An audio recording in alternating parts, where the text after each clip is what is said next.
Have you ever looked at a stranger and thought you knew their story, only to realize you were completely wrong? That's exactly what happened to Emma, a woman who had spent her entire life believing that if she kept her walls high enough, nothing could hurt her again. Until one rainy night, when a stranger knocked on her door, and everything she thought she knew about love, trust, and fate unraveled before her very eyes. It wasn't supposed to be a night worth remembering. The sun had already dipped below the cliffs, casting long shadows over the sleepy little fishing village. The wind carried the scent of salt and damp earth, whispering through the narrow streets like a warning no one would hear. Inside her small seaside inn, Emma sat alone behind the reception counter, focused on her ledger, calculating numbers like she did every night. Orderly, predictable, safe. And then it happened. A voice, unfamiliar yet strangely gentle, broke through the stillness. "Excuse me," he said, American accent, low and careful, as if he knew she would turn him away before he finished the sentence. When Emma glanced up, she saw him, a man standing at her front gate, soaked in shadows and moonlight, with dusty jeans, a worn-out denim jacket, and a backpack slung over one shoulder like a burden too heavy to bear. He looked like trouble. He looked like every broken promise she'd ever been handed. And when he claimed he'd lost his wallet, stranded in Europe, separated from his group, every alarm bell in her heart rang out loud. No one ended up in this remote village by accident. No tourists, no backpackers. Not this time of year. She sent him away, coldly, firmly, without mercy. But fate, it seems, doesn't take no for an answer. Hours later, as the storm howled and the rain hammered against her window, Emma saw him again, curled up under her awning, soaked to the bone, his head bowed against the cold. That night, she opened her door to a man she thought was nothing more than a broke traveler. She had no idea that she wasn't just opening her door. She was opening her entire world to a storm far greater than the one raging outside. And by the time the truth came out, it would turn her life upside down. Emma wasn't the kind of woman who believed in fairy tales. Life had taught her better. She had spent the last 2 years living like the tide, steady, predictable, and always pulling herself back before anyone could get too close. After her mother passed away, she poured every ounce of herself into running the small seaside, and they had once dreamed of turning into something beautiful. And though the world outside moved fast and loud, her world remained still. Quiet mornings folding towels with perfect corners. Coffee brewed at exactly 7 a.m., ledgers balanced down to the last cent. She liked it that way. People in the village whispered that Emma Lawrence was strong, maybe even cold. But behind those whispers, no one knew how much of her heart she'd buried beneath the walls she'd built. She knew what happened when you let people in. She knew what it cost to trust the wrong person. And she had promised herself, never again. The village itself wasn't much. A handful of cottages clinging to the cliffs like stubborn survivors. Narrow streets worn smooth by salt and wind. No tourists this time of year. No strangers. No excitement. Just the rhythm of the waves crashing against the rocks and the endless hum of the wind. Until he showed up, the man with tired eyes and empty pockets. The man with nothing to offer but a story that didn't quite make sense. When James appeared at her gate, looking like he had nothing left in the world but a battered backpack and the storm nipping at his heels, Emma's instinct wasn't curiosity. It was suspicion. People don't just wander into a place like this. Not unless they're running from something. Or hiding something. And yet, there was something about the way he spoke, soft and careful, like he knew every word might be the one to make her shut the door. But Emma had heard enough stories. She had lived enough of her own. So she crossed her arms, narrowed her eyes, and told him to keep walking. She told herself she was protecting her inn, her peace, her quiet life. What she didn't know was that by keeping him out, she was locking herself in. And that stranger, soaked in rain and regret, was about to teach her that sometimes the most dangerous storms aren't the ones that rage outside, but the ones you invite into your heart. That night, the storm didn't knock politely. It slammed against the village like a beast unchained. The wind howled through the cracks of the old inn, rattling the shutters like impatient fists. Rain fell in angry sheets, drumming against the rooftop until even the walls seemed to tremble. Emma told herself she wasn't thinking about him, the traveler, the one with too many holes in his story and too much quiet in his eyes. She told herself she had done the right thing, turning him away. She couldn't afford to trust strangers. Not anymore. But fate has a cruel sense of humor. It was when she passed the window on her way to lock the front door that she saw him again, huddled beneath her awning like a ghost, drenched, shaking, head bowed to the rain. His denim jacket clung to him like a second skin, the storm soaking through to his bones. He hadn't left town like she thought. He hadn't even left her doorstep. For a long moment, Emma stood frozen, watching him, her heart a battlefield of instinct and something softer, something dangerous. Then she cursed under her breath, grabbed a towel, and flung open the door. "Hey!" she shouted over the roar of the rain. "You planning to drown out here, or what?" He looked up, startled. His lips were tinged blue, his face pale beneath the flickering porch light. Without another word, she stepped aside. "Come inside before you freeze." James didn't argue. He stepped over the threshold like a man crossing into a place he didn't deserve to be. Emma handed him the towel without looking at him, already regretting this decision. "You can sleep in the storage room," she said curtly. "Don't touch anything. Don't steal anything. And don't think for 1 second that I trust you." He nodded, his smile faint but real. Understood. It wasn't kindness that made her open that door. Not really. It was something far more reckless. Loneliness, maybe, or the hollow sound of her own footsteps echoing down empty hallways night after night. She told herself she'd forget him by morning. But storms have a way of leaving things behind when they pass. And as she watched the stranger warm his hands by her fireplace, Emma couldn't shake the feeling that she hadn't just let in a traveler seeking shelter. She had let in trouble. And maybe, just maybe, something she'd been running from all along. The storm passed by morning, but its echoes lingered in the cracks of the old inn and in the corners of Emma's mind. She expected him to leave at first light, expected him to vanish the way strangers always did. But when she stepped outside, coffee in hand, there he was, James, stacking logs by the shed, sleeves rolled up, hair damp, the faintest trace of a whistle on his lips. She narrowed her eyes. "You're still here." He glanced over his shoulder with that crooked smile. "You said not to steal anything. Didn't say I couldn't earn my keep." And somehow he stayed. One day turned into two into a week. And soon enough, James had become a shadow in the background of her daily life. Quiet, unassuming, but always there. He fixed the things she'd stopped noticing were broken. A leaky faucet in room 4, the crooked step on the front porch, the cracked window she kept meaning to repair. He never asked for anything, never complained when the work blistered his hands or when the rain soaked through his boots. Instead, he worked, he listened, and little by little, without meaning to, Emma began to let her guard slip. It wasn't in grand gestures. It was in the small things. The way he brewed coffee exactly how she liked it, without ever being told. The way he hummed under his breath while sweeping the porch. The way he always gave her space, never pushed, never pried. And yet, somehow, he was everywhere. They settled into a rhythm, her strict and structured, him floating through the day like a leaf on the tide. Where she kept her emotions locked tight behind steel walls, he moved through life with an easy kind of warmth that both irritated and disarmed her.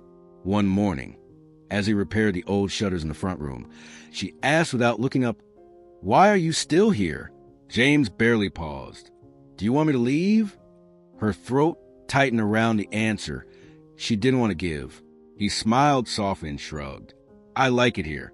It's peaceful. You make good soup." Emma rolled her eyes, but her lips betrayed her with the faintest curve of amusement.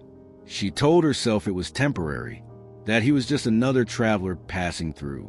But there were moments, quiet, unexpected moments, when she caught herself listening for his footsteps in the hall, when she laughed too easily at his terrible jokes, when her mornings felt empty without the sound of his off-key humming in the kitchen. And though she didn't want to admit it, the stranger she let out of pity had begun to fix more than creaky doors and leaky faucets. He was quietly, steadily, fixing her. The storm that nearly took her life wasn't the one that howled outside. It was the one that hit when she let her guard down. That night, The wind returned, fierce and untamed, rattling the windows and bending the old trees to its will. Emma moved through the empty and like a ghost, checking locks, drawing curtains, pretending her chest wasn't tight every time the wind screamed against the glass. It was late, long after midnight, when she heard it, a sharp, hollow clatter outside, the old supply shed down near the cliffs, the door slamming wildly in the storm. Instinct told her to wait, to leave it till morning, but habit, the one that told her she could handle everything on her own, pushed her out the door. She grabbed a flashlight, pulled her coat tight, and stepped into the storm. The rain hit her like knives, cold and relentless. The ground beneath her feet was slick, treacherous. The flashlight beam bounced wildly as she picked her way down the muddy path toward the shed. And then it happened. One loose stone, one wrong step. Her foot slipped. The ground vanished beneath her. Emma's scream was lost to the roar of the wind as she tumbled down the slope, her body crashing against jagged rocks and wet grass, her flashlight spinning out of sight. When she finally stopped, she lay crumpled on a narrow ledge halfway down the cliff, her ankle twisted beneath her, pain searing through her leg. Above her, the rain poured like a curtain. Below her, the ocean roared hungrily. For the first time in years, Emma felt helpless. Her voice cracked as she shouted over the storm, "Help! Somebody!" And then, like a miracle, she saw him, James, soaked to the bone, his hair plastered to his forehead, eyes wild with panic as he peered over the edge. "Emma!" he shouted, his voice slicing through the storm. "Hold on, I'm coming down." "Don't be stupid," she cried back, breathless with fear. "You'll fall too." But he didn't stop. Without hesitation, he maneuvered down the slick slope, bracing himself against rocks and trees, his jacket ripped and bleeding from his forearm where the branches had cut him. When he reached her, he didn't waste a second. He scooped her up carefully, cradling her like something fragile, like something precious. "You're safe now," he murmured against the rain. "I've got you." Step by agonizing step, he carried her back up the cliff, slipping once but never falling, never letting her go. That night, by the fireplace, as he wrapped her in blankets and wiped the rain from her cheeks, something inside Emma broke open. Not because he had saved her, but because, for the first time in a long, long time, someone hadn't walked away. The days after the accident felt different. Emma found herself glancing at James when he wasn't looking, wondering how someone who had risked everything to save her could still carry so many secrets. He moved through them like before, quiet, helpful, never asking for more than a roof over his head. But something had shifted. The way he checked the locks twice at night. The way he stood at the cliff's edge longer than necessary, staring out at the horizon like it was holding his answers. And then she heard it. It was early before dawn. The inn was hushed, the village still asleep, when Emma passed by the open kitchen window and caught his voice, low, sharp, nothing like the easygoing man who joked about banana bread and fixed leaky faucets. "I told you." "Not yet." James hissed into the phone, the words clipped urgent.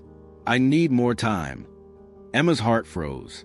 She crept closer, the chill in her chest sharper than the morning air. "No, I'm not ready to come back," he continued, his voice like steel. "I know what's at stake, but I meant what I said. I'll handle it."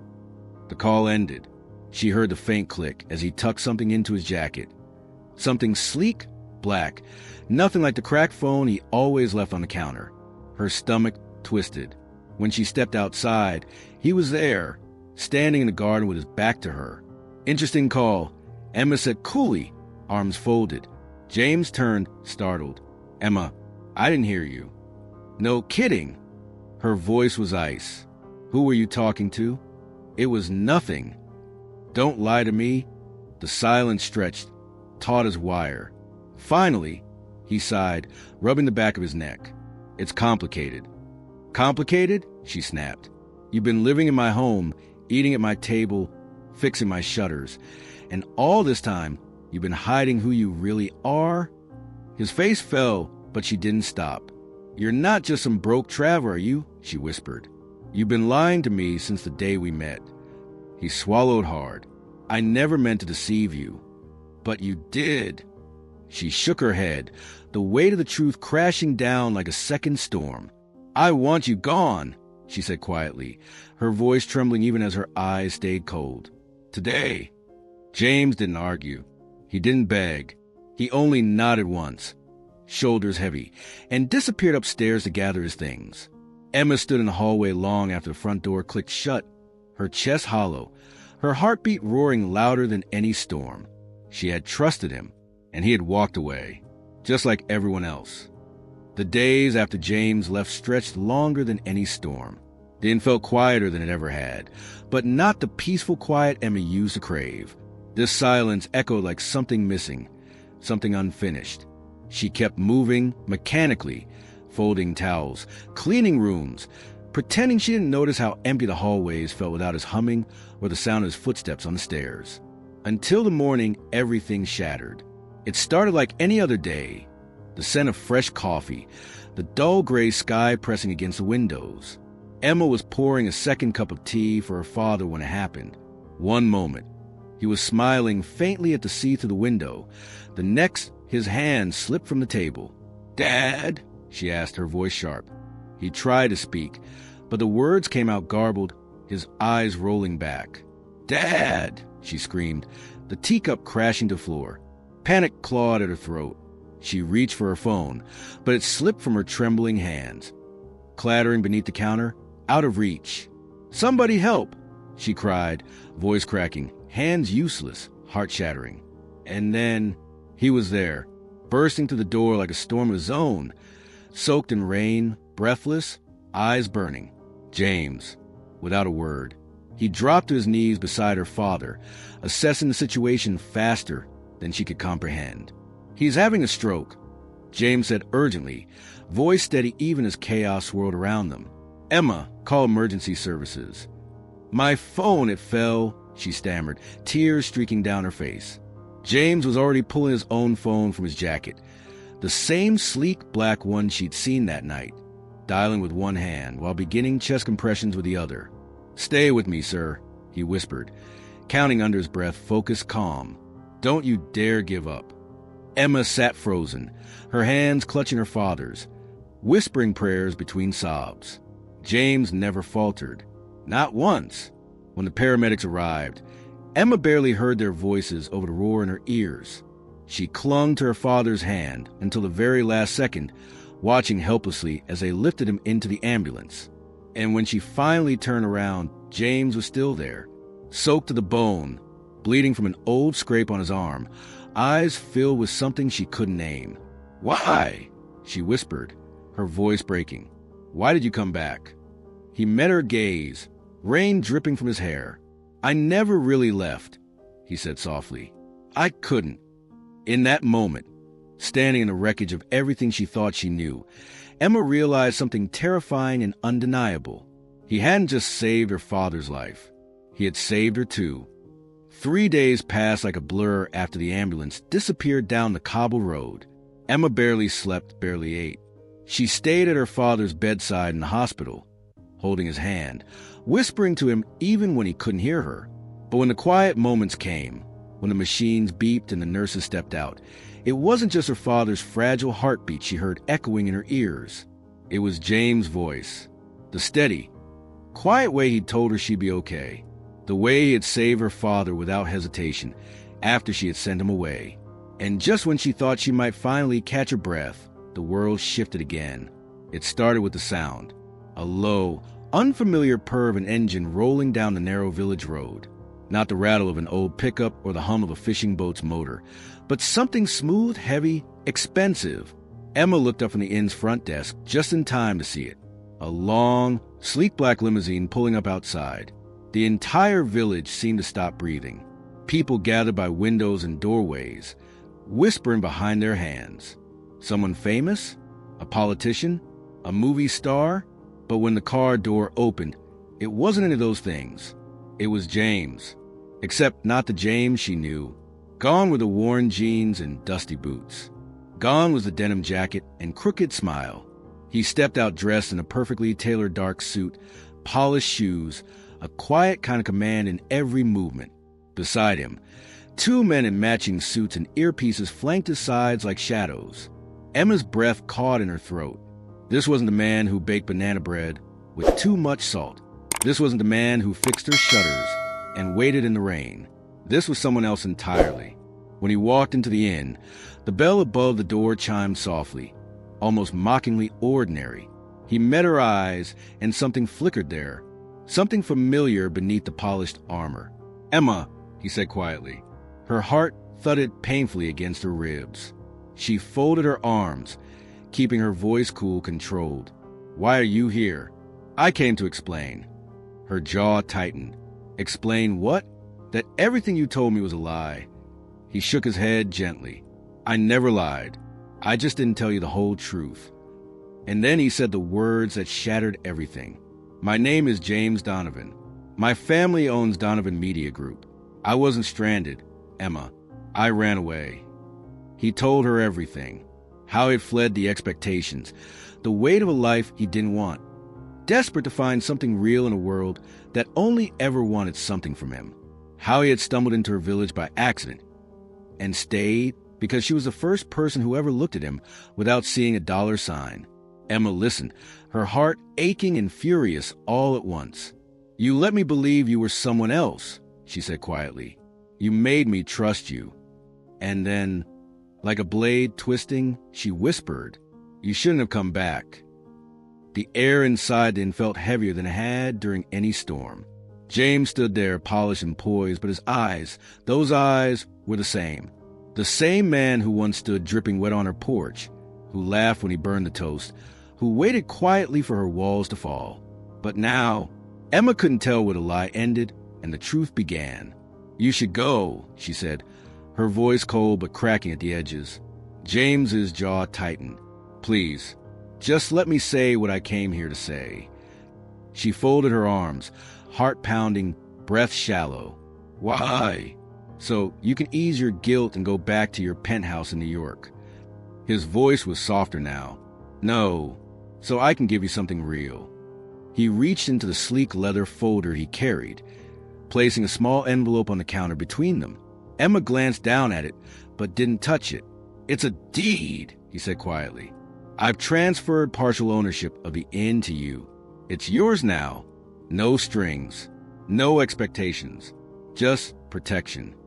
Her throat tightened. "Why would you do that?" "Because I broke your trust," he said simply. "And this place is the only thing that ever mattered to you. I wanted to make sure no one could ever take it away." The weight of his words settled heavily between them. She wanted to scream at him, to tell him that no deed, no signature could fix what he had broken, but her voice wouldn't come. James stood there for a long moment, as if waiting for something. A sign, a chance, a way back. But Emma stayed silent. And then he nodded once. "I'll go." He turned toward the door, the line of his shoulders stiff, the careful, crafted armor slipping slightly as he stepped outside. The bell above the door jingled softly behind him, an ordinary sound that felt like the end of something extraordinary. Emma stood there, staring at the envelope on the counter, her hands clenched into fists. Outside, whispers rippled to the crowd of villagers gathered beyond the gate. They all saw him now. The man in the limousine, the millionaire, the mystery unraveled. But Emma didn't know which version of him she missed more. The traveler with nothing to offer but quiet kindness, or the man who stood before her, stripped of pretense, offering her everything except the one thing she truly wanted, the truth. And as the limousine disappeared down the winding road, leaving nothing but the hum of the ocean behind, she wondered if the man who walked away that day had ever really left at all. A week passed. 7 endless days of empty rooms, cold coffee, and questions that spun like a storm in Emma's chest. The inn had never felt so hollow. Not when her mother died. Not when she chased away every corporate offer to buy the place. It wasn't silence that haunted her now. It was noise. The noise of every moment, every word, every glance she'd share with a man who was supposed to be nothing but a wanderer. She told herself she was fine. She told herself it didn't matter, until the bell above the inn's door rang again. Emma turned sharply, her heart in her throat. And there he was, No bodyguards. No limousine. No polished suit. Just James. A little disheveled, hair messy from the sea breeze, the same worn boots she used to scold him for leaving by the door, and in his hands, a simple weathered leather folder. He stood there like a man who had nothing left to lose. "You shouldn't be here," she said quietly, trying to keep her voice from shaking. "I know," he replied, his tone softer than she remembered, "but I had to try one more time." He placed the folder gently on the counter. "My truth," he said simply. "All of it. No titles. No secrets. No masks." Emma stared at him. "What do you want from me?" she asked, her voice brittle. "Nothing," he said, "except for a chance." He reached into his pocket, pulling out a small velvet box. Not flashy, not grand. Simple, honest. Emma's breath caught. "I'm not offering you a penthouse or a last name," James said, voice steady but raw. "I'm offering you the worst parts of me. The scared parts, the broken parts, the ones no one ever sees." He dropped to one knee, holding the box between them like a lifeline. "I want to love you," he whispered, "not with wealth or power, but with the only thing I have left, my heart." Tears welled in Emma's eyes, blurring the man in front of her. "You let me fall for someone who wasn't real," she said, voice cracking. James shook his head gently. "The man who carried you up that cliff, who stayed outside your door in the rain, who made you banana bread with too much salt, that man was always real." Silence hung heavy in the room. Then, slowly, Emma stepped forward. She didn't take the ring. She took his hand. "I still hate banana bread," she whispered. James laughed, tears shining in his eyes. "I'll never bake again." And in that moment, in that simple, quiet moment, Emma finally understood. She hadn't fallen for James Donovan, the millionaire. She had fallen for James, the man who stayed. 1 year later, the little seaside and looked like something out of a dream. The white roses Emma's mother once planted climbed the trellises, blooming wildly as if celebrating something they had waited years to see. Soft ribbons danced in the ocean breeze. Fairy lights stretched between the old trees that lined the garden, twinkling like stars brought down to earth. The villagers, the guests, the curious visitors from faraway cities, all of them gathered on the lawn, whispering about the love story that had bloomed quietly in their midst. But for Emma, it wasn't the flowers or the fairy lights that took her breath away. It was him. James stood at the end of the garden path. No tuxedo, no headlines, no bodyguards or shadows following him this time. Just James. A simple white shirt, sleeves rolled up, the same easy smile that had once infuriated her and then impossibly healed her. Emma stood upstairs, staring at her reflection. Her wedding dress wasn't grand or expensive. Ivory lace, soft and delicate, like the sea foam that kissed the cliffs outside. Her hair pinned loosely, no crown, no veil. She had spent so many years building walls around herself. And today, she would walk barefoot down that aisle, no one giving her away. Because she had already given herself away the night she let him in from the rain. The ceremony was simple, sacred, no headlines, no grand promises. Just one man and one woman, standing in the place where their story began. When it came time for vows, James took her hand, his voice rough with emotion. "I came here looking to disappear," he said. "And instead, I found the only person who ever saw me, not for what I owned, but for who I was." Emma smiled, tears slipping down her cheeks. "And I," she whispered, "spent my whole life building walls so no one could reach me. But you didn't climb over them. You waited. You stayed." When the vows were done, the rings exchanged, James kissed her softly, tenderly, like he was holding something fragile and infinite at the same time. But the story didn't end there. That night, under a sky scattered with stars, James led her to the edge of the property, where the cliffs met the sea.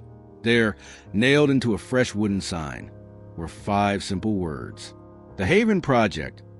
A place to come home." Emma's breath caught. "You did this," she whispered. James smiled, slipping his arm around her waist.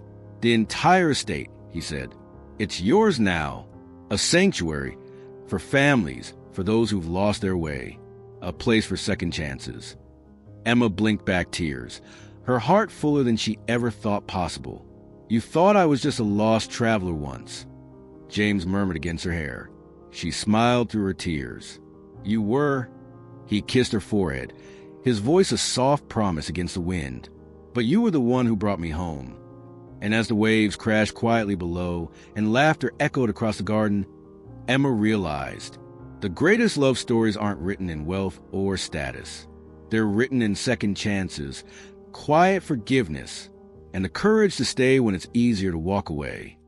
And if there's one thing this story reminds us, it's that sometimes the people who show up in the rain, broken and lost, aren't here to take something from us. They're here to remind us that love, trust, and home aren't built on wealth or titles or perfect pasts. They're built on the quiet moments, the courage to forgive, and the choice to stay when walking away would be easier. Emma and James's story isn't just about a stranger at the door. It's about how we all carry walls around our hearts, until one day, someone shows up who's willing to wait outside in the storm, just to prove they're real. And maybe that's the kind of love all of us are secretly waiting for. Sparkles, if this story touched your heart, made you smile, or even brought a tear to your eye, I want to say thank you for spending these few minutes with me, letting me share something real with you. This is what we do here at Mr. Michael Stories. We bring you powerful, unforgettable stories that stir your soul and remind you that life is full of second chances and unexpected miracles. So if you enjoyed this journey, don't forget to white heavy check mark like this video. White heavy check mark share it with someone who needs to hear this story today. White heavy check mark subscribe to the channel. And hit the notification bell so you never miss the next story that might just change your day or even your life. And one more thing, leave a comment below and tell me, have you ever met someone who changed your life when you least expected it? I read every single comment, and I'd love to hear your story too. Until next time, this is Mr. Michael Stories, reminding you that the most powerful stories are the ones that find you when you least expect them.